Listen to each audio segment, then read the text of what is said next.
साथियों हम अब देखते हैं हिंदी का पहला प्रश्न। हिंदी का पहला प्रश्न यानी 51 नंबर। नयन, नयन का तद्भव शब्द क्या है? नयन का तद्भव शब्द क्या है? ऑप्शन ए नयन, ऑप्शन बी नयन, ऑप्शन सी नैन, ऑप्शन डी नयन। तो साथियों नयन का जो तद्भव शब्द है वह हमारा ऑप्शन नंबर डी नयन हो जाएगा, यानी ऑप्शन नंबर डी सही है। नयन का तद्भव शब्द नयन होता है। क्वेश्चन नंबर 52 देखते हैं 52।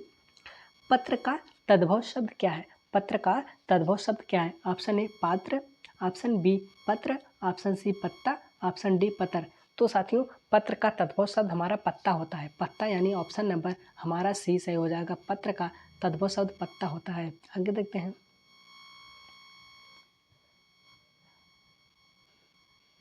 अंटी मारना, अंटी मारना का अर्थ है ऑप्शन ए शरारत करना, ऑप्शन बी चिंता करना, ऑप्शन सी कम तोलना, ऑप्शन डी सहारा देना।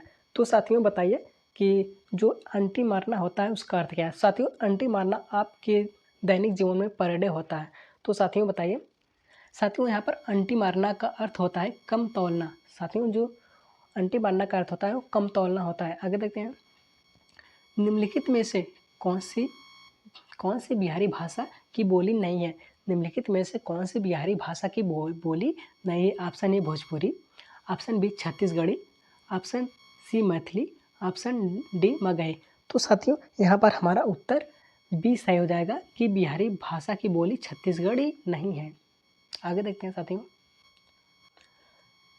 अगला क्वेश्चन, पावक का संधि विच्छेद क्या होगा? पावक का संधि विच्छेद क्या होगा? ऑप्शन ए पावधन क, ऑप्शन बी पौधन अक, ऑप्शन सी पौधन अक, ऑप्शन डी पावधन अक।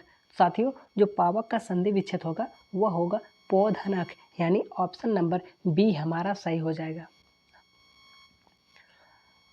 अंधे के आगे रोना, अंधे के आगे रोना का अर्थ क्या है? ऑप्शन ए अंधा व्यक्ति देख नहीं सकता, ऑप्शन बी व्यर्थ का प्रयत्न, ऑप्शन सी सफल प्रयत्न करना, ऑप्शन डी उपरोक्त में से कोई नहीं। तो साथियों अगर हम अंधे के आगे रोते हैं तो उसका अर्थ क्या होगा? तो साथियों अंधे के आगे रोने का अर्थ है कि व्यर्थ का प्रयत्न करना, जबकि उससे हमें कुछ मिलने वाला नहीं है। तो व्यर्थ का प्रयत्न करना हमारा उत्तर हो जाएगा।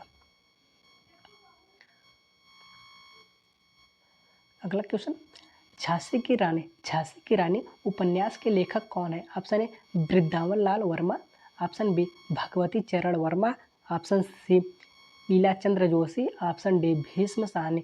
तो साथियों झांसी की रानी के रचनाकार यानी लेखक कौन है? तो साथियों वह हमारा उत्तर ये सही हो जाएगा। वृंदावन लाल वर्मा झांसी की कहानी के लेखक है। आगे देखते हैं। निम्न में से कौन सा पथिक का पर्यायवाची है? निम्नलिखित में से कौन सा पथिक का पर्यायवाची है? ऑप्शन ए मुसाफिर, ऑप्शन बी बटोही, ऑप्शन सी पंथी, ऑप्शन डी ए सभी। तो साथियों जो पथिक का पर्यायवाची है वह है मुसाफिर भी है, बटोही भी है, पंथी भी है, यानी हमारा ऑप्शन नंबर डी सही हो जाएगा। शिष्ट का विलोम शब्द क्या होगा? शिष्ट का विलोम शब्द क्या होगा? ऑप्शन ए शिष्टाचार, ऑप्शन बी अपमान, ऑप्शन सी अशिष्ट, ऑप्शन डी विशिष्ट।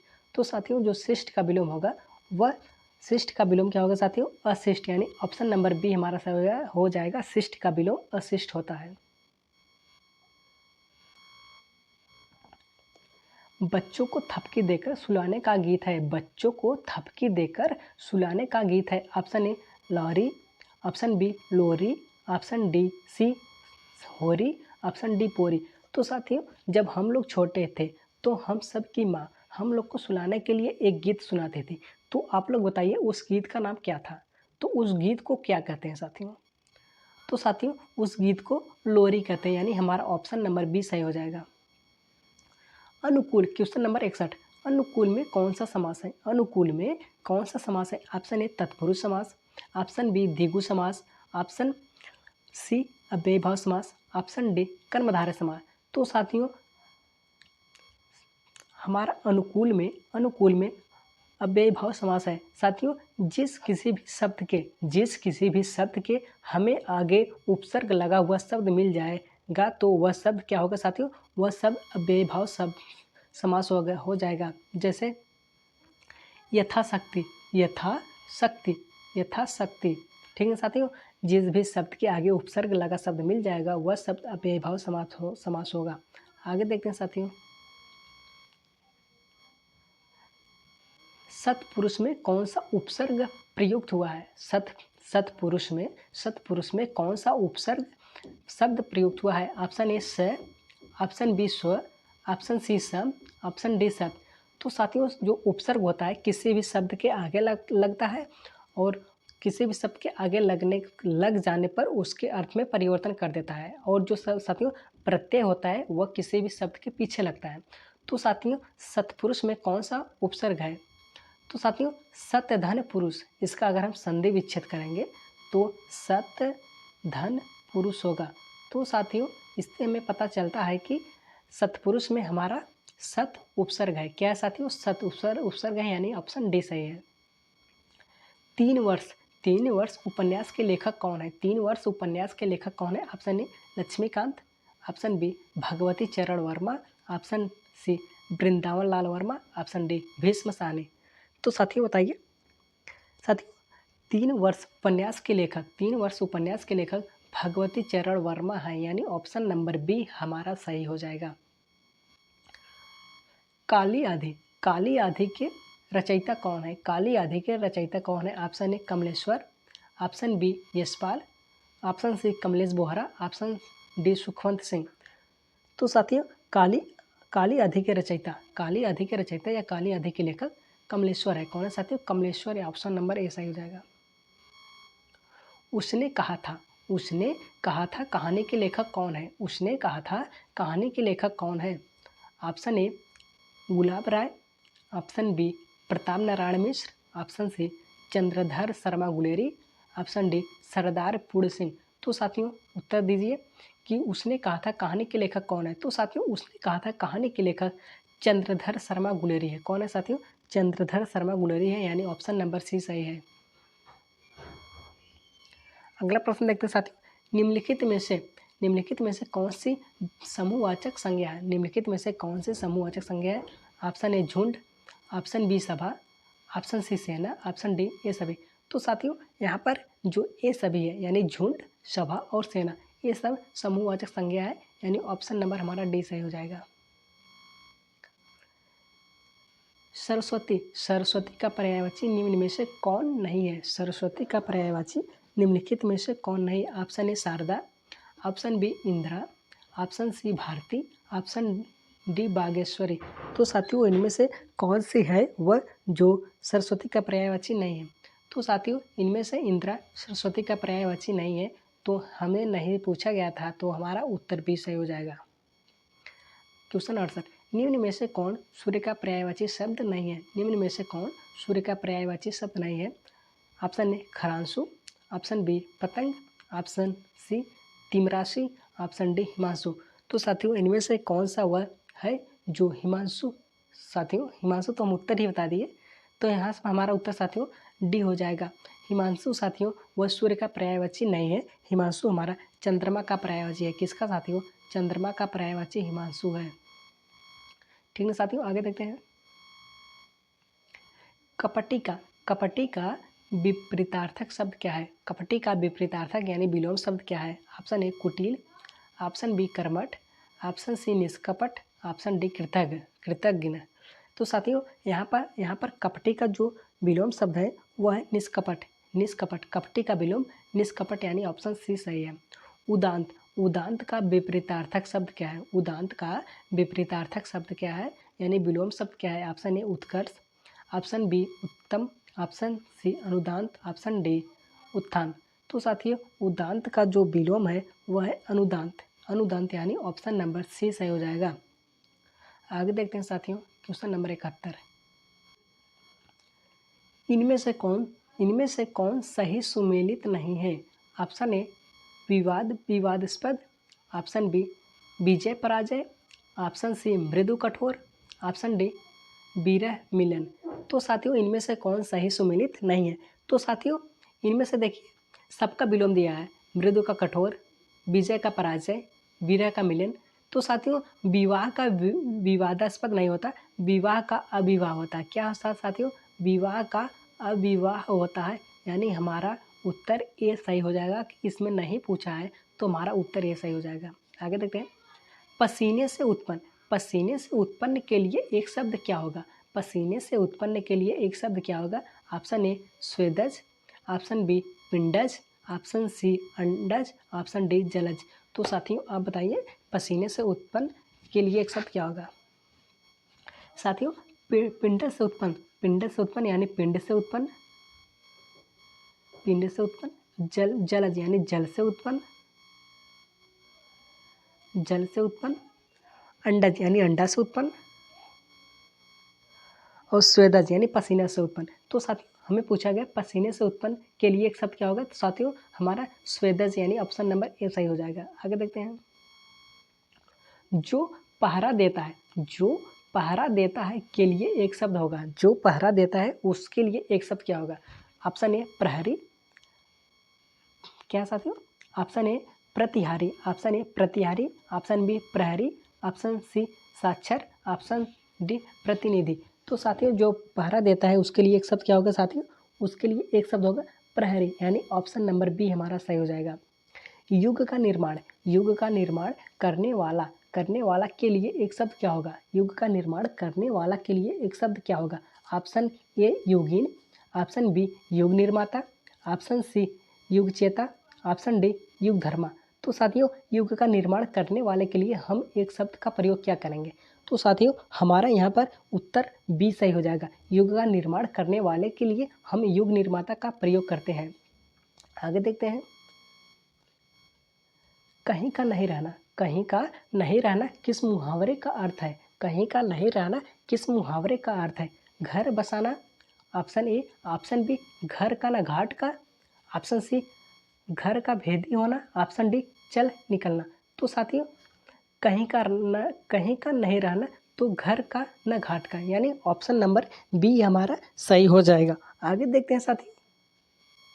दो टुक बात कहना, दो टुक बात कहना मुहावरे का सही अर्थ है स्पष्ट कर देना, तंग करना, बुरी राय देना, ऑप्शन डी है प्रभाव जमाना। तो साथियों दो टुक बात कहना का दो टुक बात कहने का मुहावरा सही अर्थ होगा कि स्पष्ट कह देना, यानी कोई किसी भी बात को स्पष्ट कह देना। आगे देखते हैं। मुंह की खाना, मुंह की खाना मुहावरे का सही अर्थ क्या है? लज्जित होना, ऑप्शन ए, ऑप्शन बी उदास होना, ऑप्शन सी बुरी तरह हारना, ऑप्शन डी चोट मारना। मुंह की खाना सही मुहावरा क्या होगा? साथियों बताइए। साथियों यहाँ पर हमारा उत्तर सी सही हो जाएगा। मुंह की खाना मुहावरे का सही अर्थ होगा बुरी तरह हारना। आगे देखते हैं साथियों। गर्दन उठाना, गर्दन उठाना मुहावरे का सही अर्थ क्या है? गर्दन उठाना मुहावरे का सही अर्थ क्या है? ऑप्शन ए प्रतिवाद करना, ऑप्शन बी छिप कर देखना, ऑप्शन सी हानि पहुंचाना, ऑप्शन डी पीछे पकड़ना। तो साथियों गर्दन उठाना मुहावरे का अर्थ क्या होगा? तो साथियों गर्दन उठाना मुहावरे का अर्थ होगा प्रतिवाद करना। ऑप्शन नंबर ए सही हो जाएगा। क्वेश्चन नंबर 79 देखते हैं। विष्णु प्रभाकर द्वारा रचित आवारा मसीहा किसकी जीवनी है? विष्णु प्रभाकर द्वारा रचित आवारा मसीहा किसकी जीवनी है? Option A Mohan Rakesh, option B Sharat Chandra Chattopadhyay, option C Rabindranath Tagore, option D Mahatma Gandhi. तो साथियों आवारा मसीहा विष्णु प्रभाकर द्वारा रचित जीवनी किसकी है? तो साथियों हमारा उत्तर नंबर बी सही हो जाएगा। शरत चंद्र चट्टोपाध्याय की जीवनी है। Question number 80। किस वाक्य में क्रिया भूतकाल में नहीं है? किस वाक्य में क्रिया भूतकाल में नहीं है? तो क्या पूछा साथियों? किस वाक्य में क्रिया भूतकाल में नहीं हमें देखना है। वह पढ़ रहा था, यानी वह पढ़ रहा था। ऑप्शन ए, ऑप्शन बी उसने पढ़ाई की थी, यानी बीत चुका है। वह पढ़ने वाला है, वह पढ़ने वाला है, उसने पढ़ाई कर ली थी, यानी साथियों option A, option B, option D बीत चुका है, वह पढ़ने वाला है यानी आने वाला है, तो हमें भूतकाल में नहीं है तो पूछा है। ऑप्शन सी हमारा सही हो जाएगा। आगे देखते हैं साथियों। निम्न में से किस वर्ण का उच्चारण तालु से नहीं होता? निम्नलिखित में से किस वर्ण का उच्चारण तालु से नहीं होता? ऑप्शन ए जय वर्ग, ऑप्शन बी जय, ऑप्शन सी जय, ऑप्शन डी का। तो साथियों वह कौन सा वर्ड है जिसका उच्चारण तालु से नहीं होता? तो साथियों यहाँ पर हमारा क हो जाएगा। क का उच्चारण हम कंठ से करते हैं, इसका उच्चारण हम तालु से करते हैं। आगे देखते हैं साथियों, अंतर्गत, अंतर्गत में कौन सी संधि है? अंतर्गत में कौन सी संधि है? ऑप्शन ए स्वर संधि, ऑप्शन बी व्यंजन संधि, ऑप्शन सी विसर्ग संधि, ऑप्शन डी दीर्घ संधि। तो साथियों बताइए कि अंतर्गत में कौन सी संधि है? तो साथियों अंतर्गत में हमारे विसर्ग संधि है। कौन सा साथियों? विसर्ग संधि है। आगे देखते हैं, निम्न में से कौन एक तद्भव शब्द है? निम्न में से कौन एक तद्भव शब्द है? ऑप्शन ए अग्नि, ऑप्शन बी आदमी, option C station, option D आम। तो साथियों इनमें से तद्भव पूछा गया है, तो हमारा उत्तर डी सही हो जाएगा। इनमें से तद्भव शब्द कौन सा है? तो डी है, आम। तुलसीदास की रचना रामचरितमानस किस बोली की साहित्यिक रचना है? तुलसीदास की रचना रामचरितमानस किस बोली की साहित्यिक रचना है? ऑप्शन ए है अवधी की, ऑप्शन बी है ब्रज की, ऑप्शन सी है मैथिली की, ऑप्शन डी है मगही की। तो साथियों बताइए तुलसी की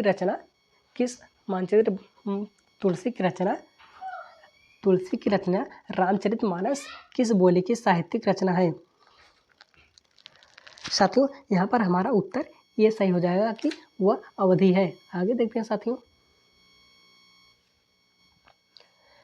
जिस समास का पहला पद विशेषण तथा दूसरा पद विशेष होता है उसे वह है। जिस समास का पहला पद विशेषण तथा दूसरा पद विशेष होता है वह है। ऑप्शन ए द्वंद्व समास, ऑप्शन बी कर्मधारय, ऑप्शन सी अव्ययी भाव, ऑप्शन डी द्विगु। साथियों जिस समास का पहला पद विशेषण तथा दूसरा पद विशेष होता है उसे कर्मधारय समास कहते हैं। क्या कहते हैं साथियों? उसे कर्मधारय समास कहते हैं, यानी हमारा ऑप्शन नंबर बी सही हो जाएगा।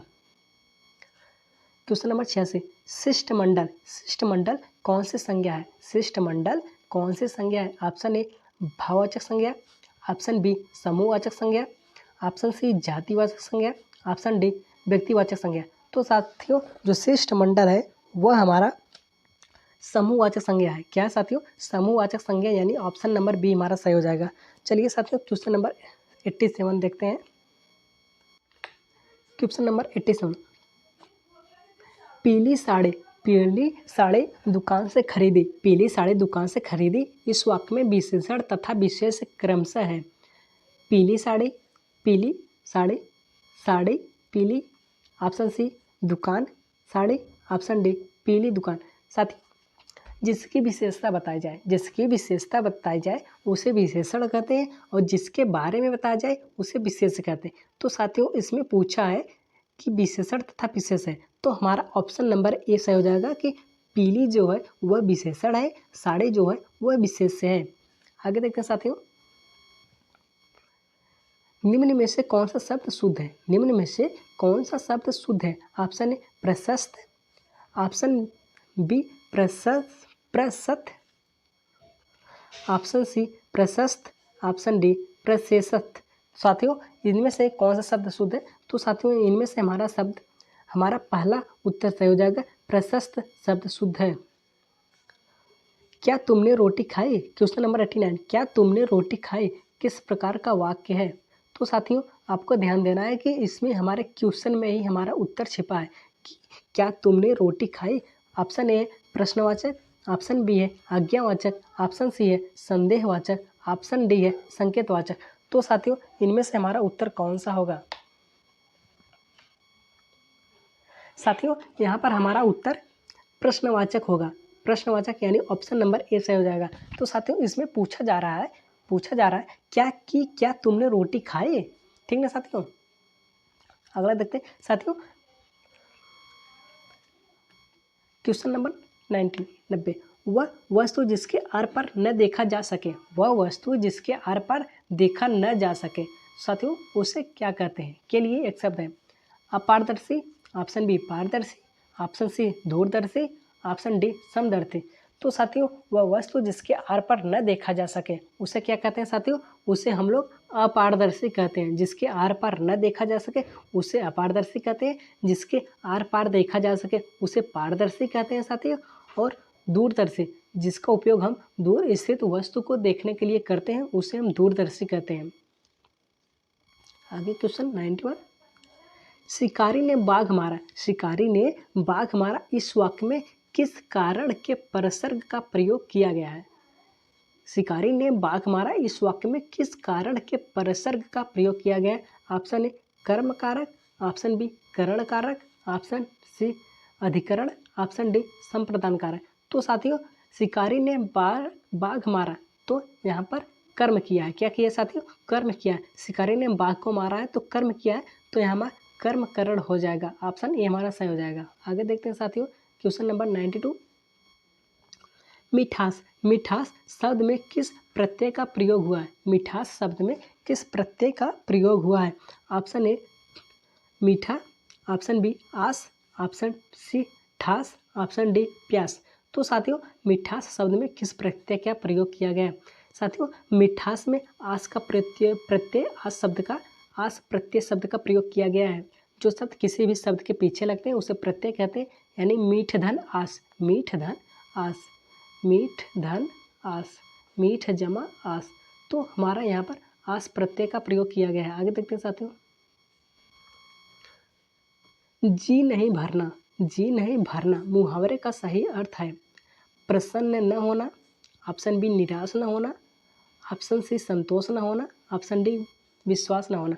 तो साथियों जी भरना मुहावरे का सही अर्थ क्या होगा? तो साथियों यहाँ पर हमारा उत्तर सी सही हो जाएगा कि संतोष न होना। जी नहीं भरना मुहावरे का अर्थ होगा संतोष न होना। जानबूझकर मुसीबत में पड़ना। जानबूझकर मुसीबत में पड़ना किस मुहावरे का सही अर्थ है? ऑप्शन ए आग में कूदना, ऑप्शन बी आग में घी डालना, ऑप्शन सी आसमान पर चढ़ा देना, ऑप्शन डी आस्तीन का साफ होना। तो साथियों जानबूझकर मुसीबत में पड़ना यानी उत्तर हमारा हो जाएगा आग में कूदना। जानबूझकर मुसीबत में पड़ना यानी आग में कूदना, ऑप्शन नंबर ए सही हो जाएगा। विशेषण। विशेषण प्रयोग की दृष्टि से कौन सा वाक्य शुद्ध है? विशेषण प्रयोग की दृष्टि से कौन सा वाक्य शुद्ध है? ऑप्शन ए मैंने 3 गाय खरीदी, मैंने 3 गाय खरीदी। ऑप्शन बी उसके 5 लड़कियां हैं, उसके 5 लड़कियां हैं। ऑप्शन सी हर एक गाय दूध नहीं देती, हर एक गाय दूध नहीं देती। ऑप्शन डी है अनेक छात्र हिंदी नहीं जानते, अनेक छात्र हिंदी नहीं जानते। तो साथियों यहाँ पर हमारा उत्तर क्या सही हो जाएगा? साथियों इन तीनों में से सबसे बेस्ट हमारा शुद्ध वाक्य हो जाएगा कि अनेक छात्र हिंदी नहीं जानते, अनेक छात्र हिंदी नहीं जानते। तो हमारा उत्तर डी सही हो जाएगा। Question number 96। मुगल किस भाषा का शब्द है? Option A Arabi, option B Turki, option C Urdu, option D Sanskrit. तो साथियों जो मुगल शब्द है वह तुर्की भाषा का शब्द है। किस भाषा का शब्द है साथियों? मुगल शब्द तुर्की भाषा का शब्द है, यानी ऑप्शन नंबर बी सही है। आगे देखते हैं साथियों 97 क्वेश्चन। हिंदी शब्द का प्रयोग सर्वप्रथम किस भाषा की रचना में हुआ? हिंदी शब्द का प्रयोग सर्वप्रथम किस भाषा की रचना में हुआ? Option A Sanskrit, option B Pali, option C प्राकृतिक, ऑप्शन डी फारसी। तो साथियों बताइए कि हिंदी शब्द का प्रयोग सर्वप्रथम किस भाषा में हुआ था? तो साथियों जो हिंदी शब्द का प्रयोग है सर्वप्रथम वह किस भाषा में हुआ था साथियों? वह फारसी भाषा में हुआ था। किस भाषा में हुआ था साथियों? सर्वप्रथम फारसी भाषा में हुआ था। ऑप्शन नंबर डी सही हो जाएगा। परिवार। Question number 98। परिवार किस संज्ञा का उदाहरण है? ऑप्शन ए जातिवाचक, ऑप्शन बी भाववाचक, ऑप्शन सी व्यक्तिवाचक, ऑप्शन डी समूहवाचक। तो साथियों परिवार किस संज्ञा का उदाहरण है? तो साथियों परिवार हमारा समूह, परिवार जो समूह में रहते हैं तो परिवार समूहवाचक संज्ञा का उदाहरण है, यानी ऑप्शन नंबर डी सही हो जाएगा। Question number 99। यशोदा हरि पालने झुलावे लहरावे दुलरावे महलावे झोई सोई कछु गावे। यशोदा हरि पालने झुलावे लहरावे दुलरावे महलावे झोई सोई कछु गावे। इन पंक्ति में कौन सा रस है? तो साथियों बताइए कि इस पंक्ति में कौन सा रस है। तो साथियों इस पंक्ति में वात्सल्य रस का प्रयोग किया गया है। तो साथियों जब किसी भी व्यक्ति का प्रयोग, छोटे बच्चों का प्रयोग किया जाता है तो वहाँ पर हमारा वात्सल्य रस होता है। आगे देखते हैं साथियों, और लास्ट क्वेश्चन हमारा है 100। इसका उत्तर साथियों आप कमेंट बॉक्स में देना है। तो हमारा क्वेश्चन क्या है, निम्न में से कौन सा शब्द शुद्ध है? निम्न में से कौन सा शब्द शुद्ध है? ऑप्शन ए ज्योतिमय, ऑप्शन बी ज्योतिर्मय, ऑप्शन सी ज्योतिर्मय, ऑप्शन डी ज्योतिमय, ऑप्शन डी जो हमारा है ज्योतिर्मय है। तो साथियों यह आपको बीएड प्रवेश परीक्षा का प्रथम प्रश्न पत्र का प्रैक्टिस सेट आपको कैसा लगा, इसका जवाब आप कमेंट बॉक्स में दीजिए और आप हमारे चैनल को सब्सक्राइब कर लीजिए और इस तरह के वीडियो को पाने के लिए अपने दोस्तों में शेयर कीजिए। जब तक पेपर हो रहा है नहीं हो रहा है तो हमारे चैनल से बने रहिए और मिलते हैं अगले वीडियो में। तब तक के लिए धन्यवाद। जय हिंद, जय भारत।